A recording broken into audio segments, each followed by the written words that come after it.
ମୁଁ ଆଜି ପ୍ରସ୍ତୁତ କରିବାକୁ ଯାଉଛି ପାଚିଲା ଆମ୍ବରେ ଆମ୍ବ ସୋଢ଼ା କିପରି କରାଯାଏ ତାହା ଦେଖାଉଛି।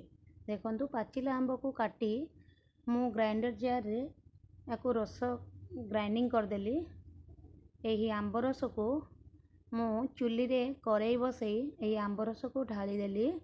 ମିଡ଼ିୟମ୍ ଫ୍ଲେମ୍ରେ ତାକୁ ଘାଣ୍ଟିବାରେ ଲାଗିଲି। କିଛି ଲୁଣ ଆଡ଼୍ କଲି। ଏହିପରି ଭାବେ ଘାଣ୍ଟୁଥିବେ ମିଡ଼ିୟମ୍ ଫ୍ଲେମ୍ରେ। ତାପରେ ସେଥିରେ କିଛି ଲଙ୍କା ଗୁଣ୍ଡ ଆଡ଼୍ କଲି। ସେଥିରେ ଅଳ୍ପ ଗୁଡ଼ ମୁଁ ମିଶାଇଛି, କାରଣ ମୁଁ ପାଚିଲା ମିଠା ଆମ୍ବ ଗୁଡ଼ିକୁ ନେଇଛି। ମୁଁ ସେଥିପାଇଁ ମୋତେ କିଛି ଅଳ୍ପ ଗୁଡ଼ ମୁଁ ଆଡ଼୍ କଲି ସେଥିରେ। ଆପଣ ଚାହିଁଲେ ଚିନି ମଧ୍ୟ ଆଡ଼୍ କରିପାରିବେ। ଗୁଡ଼ ଆଡ଼୍ କରିବା ଦ୍ୱାରା ତା'ର ରଙ୍ଗ ବହୁତ ଭଲ ଆସେ।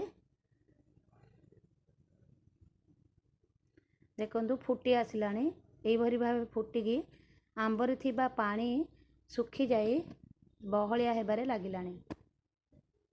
ମୁଁ ଏହିପରି ଭାବେ ପ୍ରାୟ ଅଧଘଣ୍ଟାଏ ମୁଁ ରାନ୍ଧିଲି।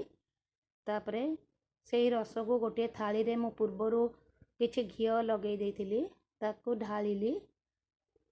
ଏଇଟାକୁ ନେଇ ମୁଁ ଖରାରେ ଶୁଖେଇବି। ପ୍ରାୟତଃ ମୁଁ 2 ଦିନ ଶୁଖେଇବି।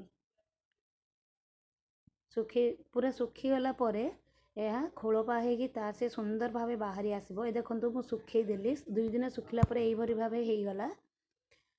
ଦେଖନ୍ତୁ କେତେ ସୁନ୍ଦର ଭାବେ ଶୁଖିଯାଇଛି, ଟାଣ ମଧ୍ୟ ହେଇଯାଇଛି। ୟାକୁ ଛୁରୀରେ କାଟି ଛୋଟ ଛୋଟ ଖଣ୍ଡ କରିଦେଲି, ସ୍କୋୟାର ସାଇଜ୍ର କରିଦେଲି। ଏହାକୁ ଆପଣମାନେ ଆଚାର କରି ମଧ୍ୟ ଖାଇପାରିବେ, ଖାଲିରେ ମଧ୍ୟ ଖାଇପାରିବେ। ପରିଷ୍କାର ଭାବେ ହେଇଛି, ଦେହ ମଧ୍ୟ ଖରାପ ହେଇପାରିବନି। କେତେ ସୁନ୍ଦର ଭାବେ ହେଇଯାଇଛି। ହେଇଗଲା ଆପଣମାନଙ୍କର ଆମ୍ବ ସୋଢ଼ା।